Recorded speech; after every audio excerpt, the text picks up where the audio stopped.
Hello, good morning, good afternoon, depending on where you are connecting from. Welcome to the fifth General Assembly of CHS Alliance.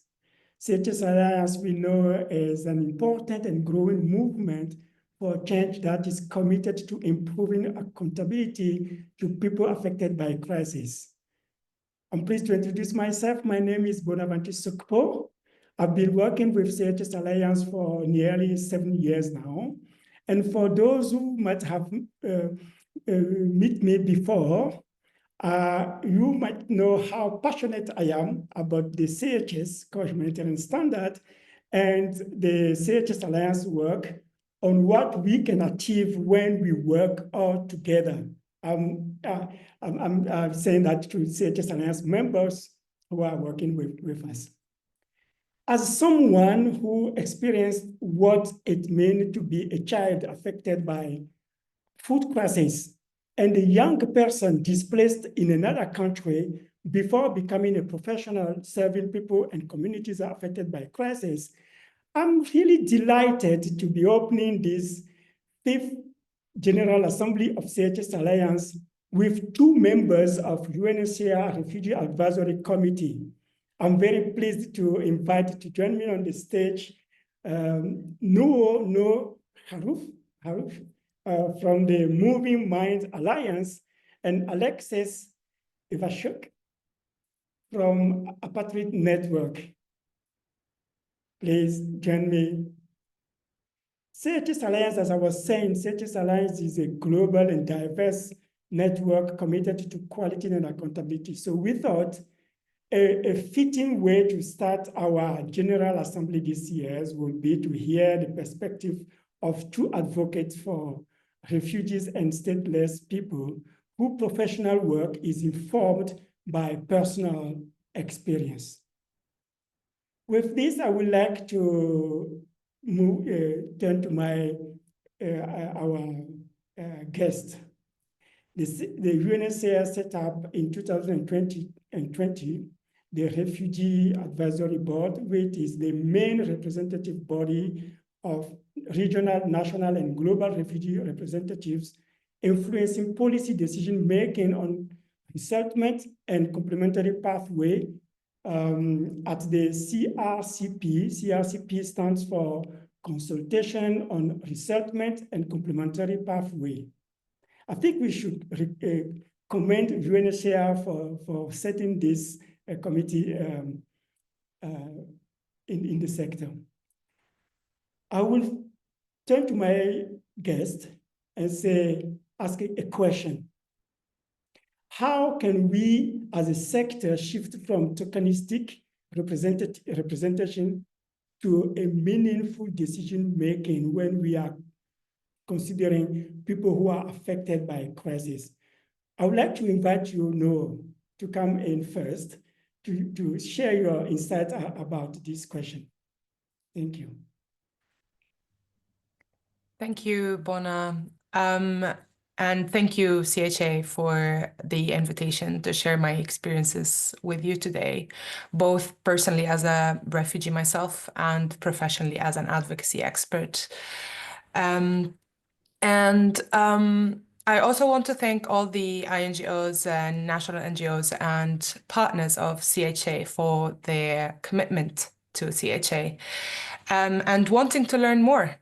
How can we do better?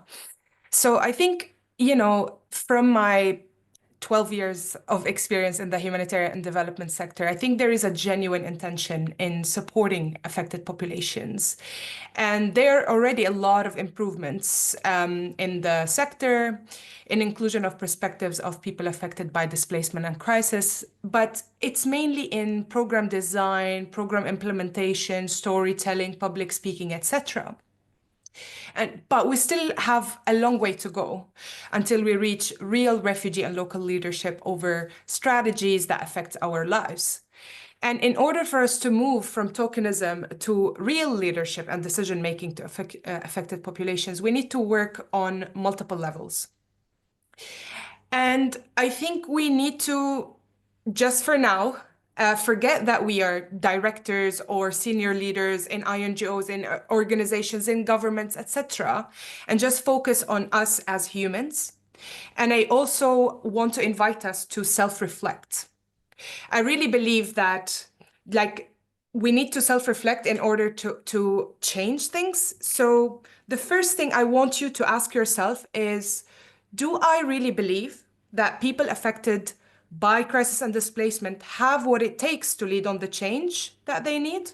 Or do I think of them as passive victims who don't necessarily have what it needs to do the change, but they need me to lead that change?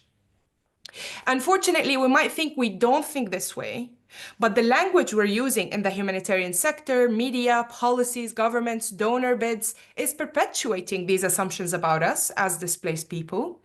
And to just give a tangible examples, we heard how the theme of our Global Refugee Forum is sharing the burden. I think we need to agree we must stop calling refugees a burden and people who are stateless and displaced a burden. It is quite dehumanizing, that's first of all. And it actually feeds into the negative narratives about us, whether consciously or subconsciously. We are not a burden. Being a refugee or a stateless person is not our identity. It is actually a status imposed on us that could happen to anyone. We are humans from diverse backgrounds with varied talents and skills. We are not a burden, we are an asset.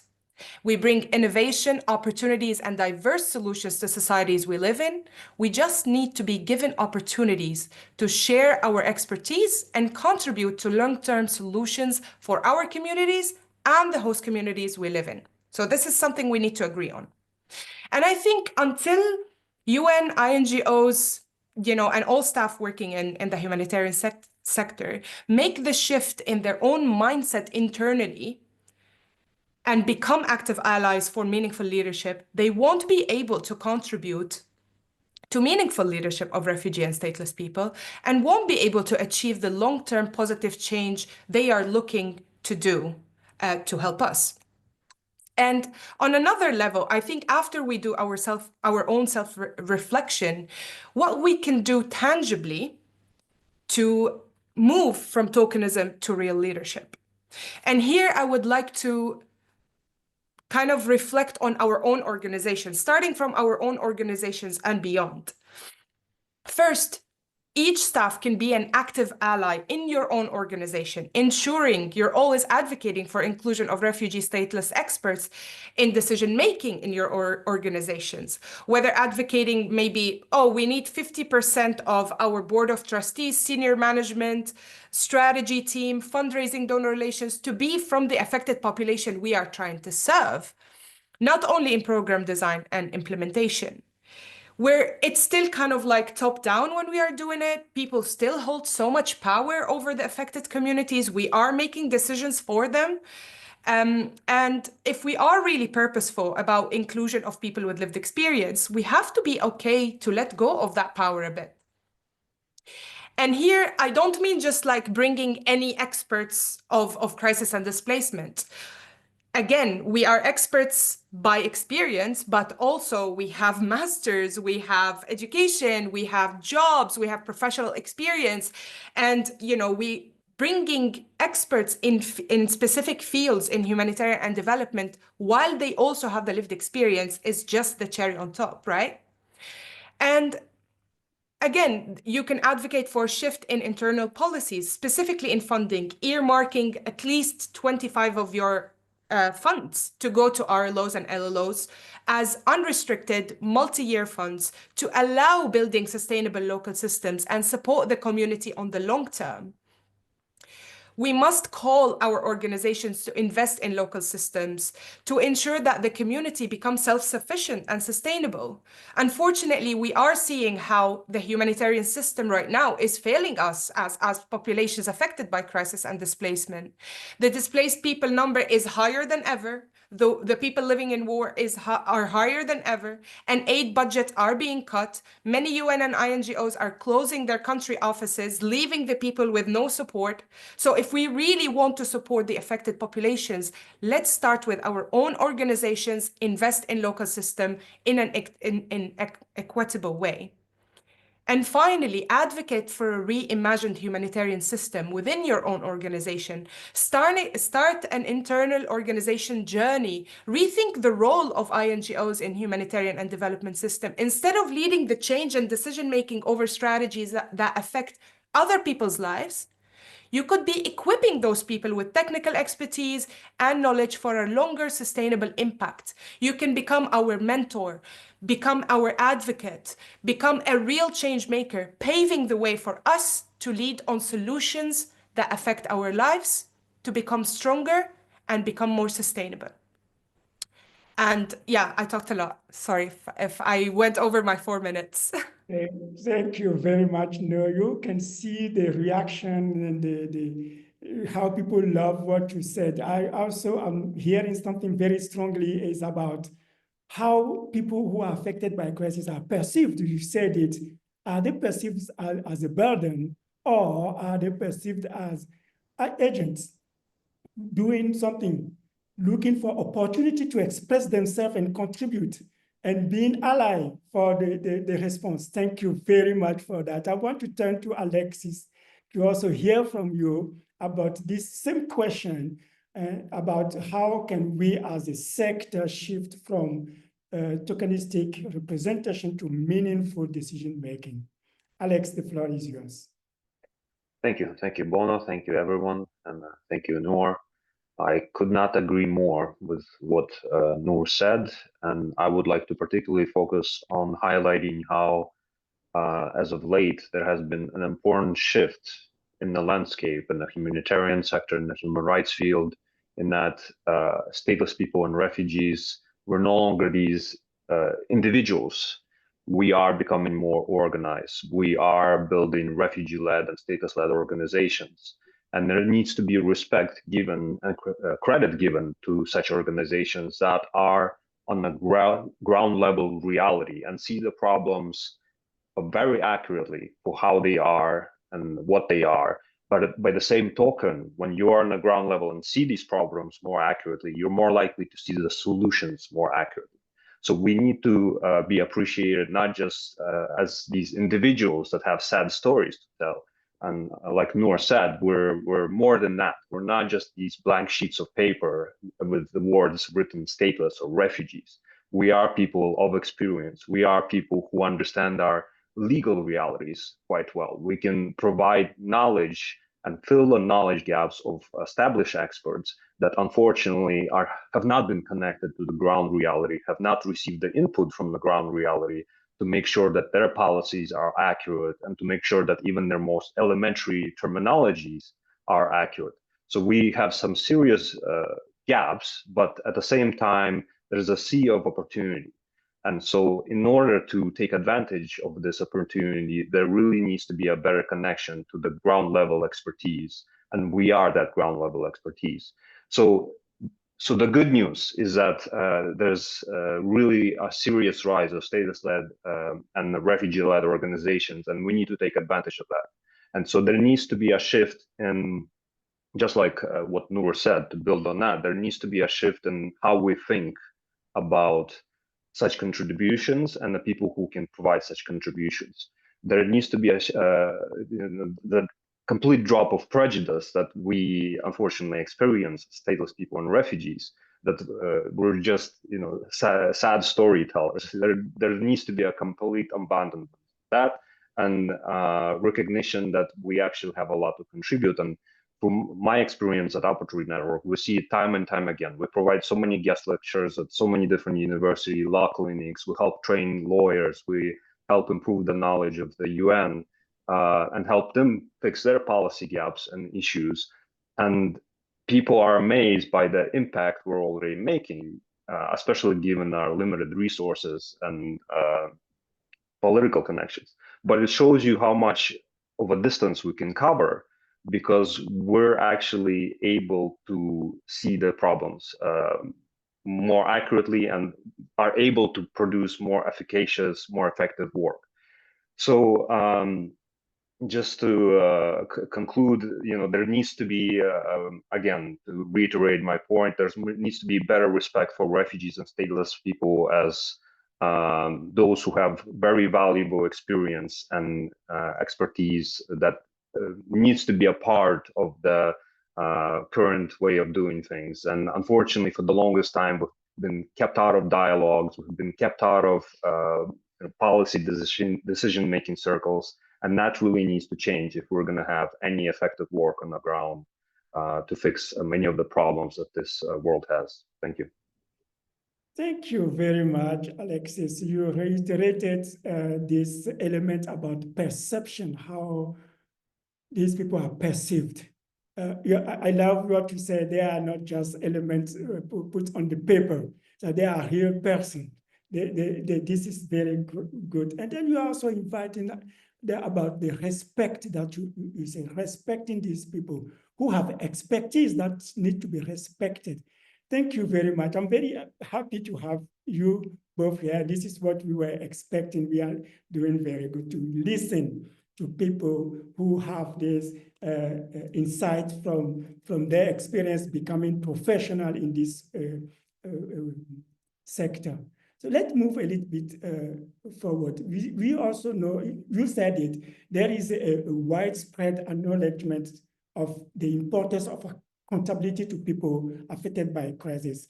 And I want to say, we know CHS Alliance are investing a lot in improving through the application of the CHS. But we also know, you also mentioned that, we also know that there is a clear gap between expectation of people, of community members, and the way they are supported by humanitarian organizations. Now let's look at your work and your organization. You have a strong experience also as a humanitarian professional. So let's see, what are you seeing in your work as advocate for refugees and stateless people? How challenges can be overcome, what we are talking about. I'm going back to you again, Nour, to start and share your experience with this question, regarding this question.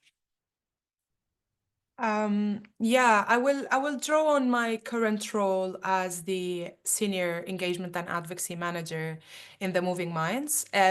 So we are a global network that work on early childhood development in crisis and displacement settings, focusing on young children and caregivers affected by crisis and displacement everywhere. And we have been seeing that we're trying to advocate for better policies, better funding, better programming for years. And it wasn't working in the pace that we need or to match the need that is actually coming up from conflict zones and you know, places affected by crisis. So we went and we did a humanitarian system map that analyzed the humanitarian system and how is that affecting children and caregivers. And it is specific to children and caregivers, but children and caregivers are the populations that we're trying to work with. So we ended up like understanding how are things happening in the humanitarian systems, what is the vicious loop that are perpetuating the negative you know, impact on people affected by crisis. So we went also and did a global RLO and LLO consultations for organizations working to support children and caregivers in countries of crisis. And from that analysis, from the RLO consultation, we have seen multiple shifts and positive trends, like, you know, the localization. A lot of INGOs are working on how do we localize. They have, again, great intention in localization, but a lot of them are struggling to know how, right? And there's also another movement called Shifting the Power. There is CHA and your investment and like building the expertise and the community support for INGOs working. And there's also the meaningful participation trend. But from the RLO and LLO consultation, we came up with we analyzed kind of a cross-cutting challenges that came up from them. The first one came up from 4 different regions. We're talking here Latin America, Middle East and Central Asia, Africa, and Europe. And most of them talked about exclusion from influencing national policies that affected their lives. The second one is their lack of power influencing humanitarian programs and coordination priorities because they come already with predetermined funds with no flexibility to shape that. And the third challenge was about power dynamics between INGOs, local organizations, UN agencies, etc., that is affecting the local population in a, again, conscious or subconscious way, and actually displacing already existing local solutions for the communities. So, okay, how do we actually address some of these challenges?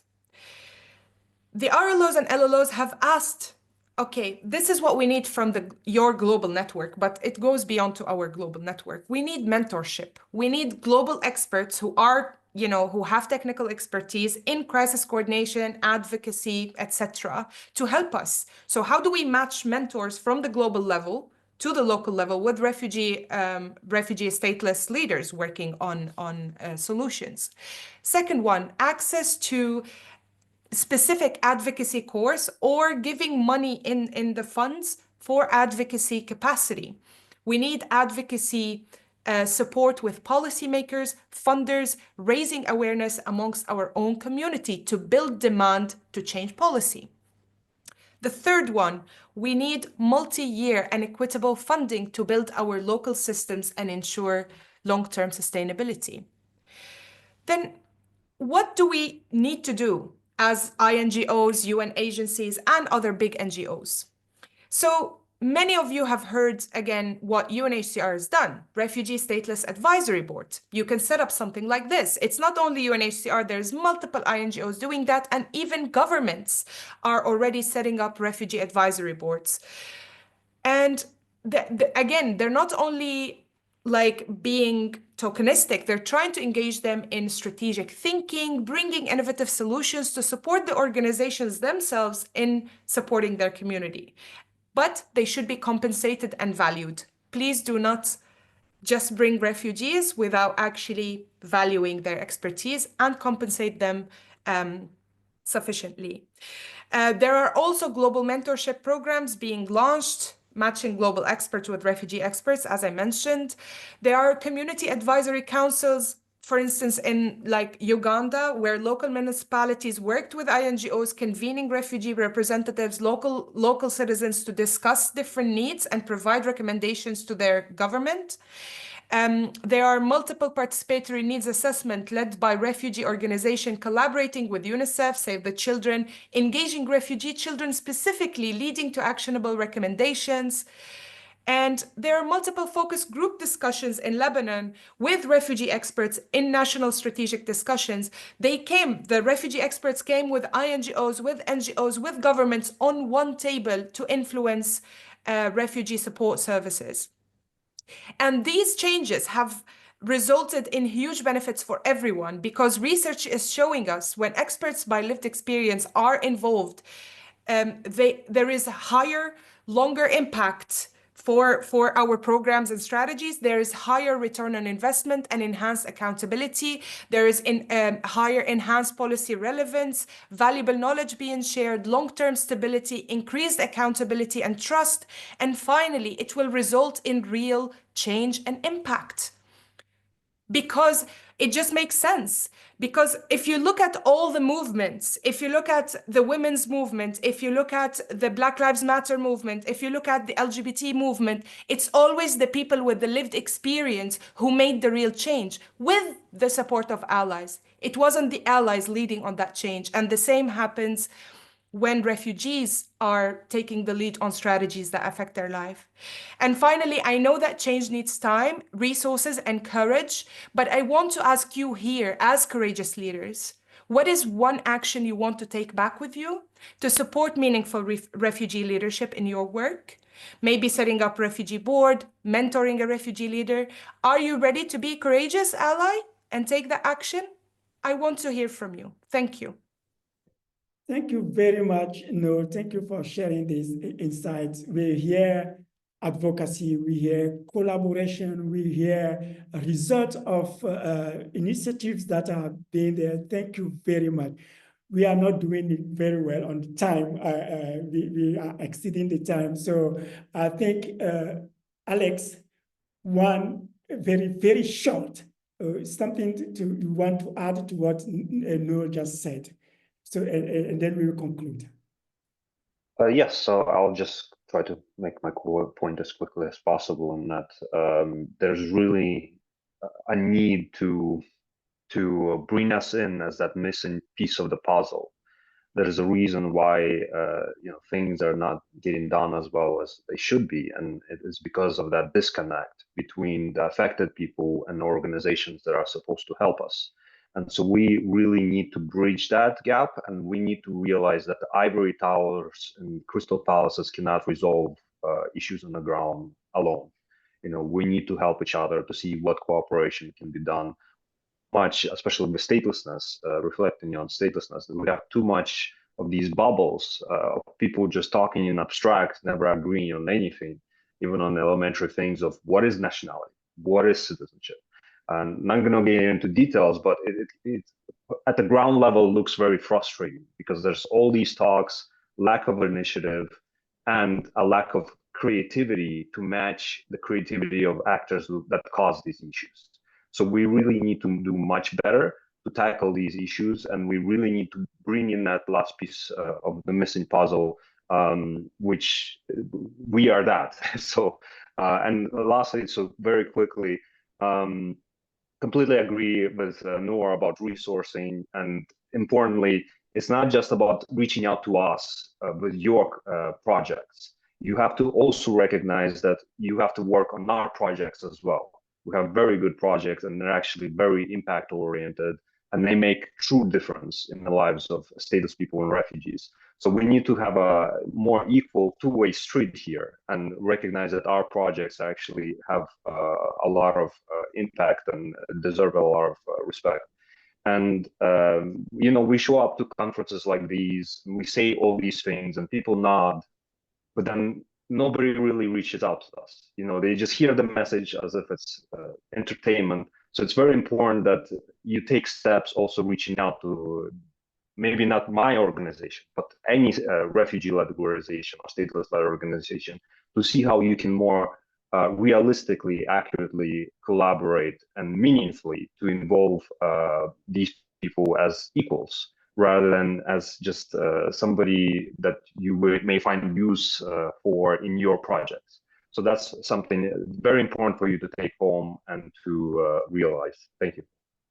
Thank you very much, Alex. I'm very pleased, as I said at the beginning, pleased to have you here. And on behalf of CHSA Alliance, I want to say thank you for coming and for the opening of this.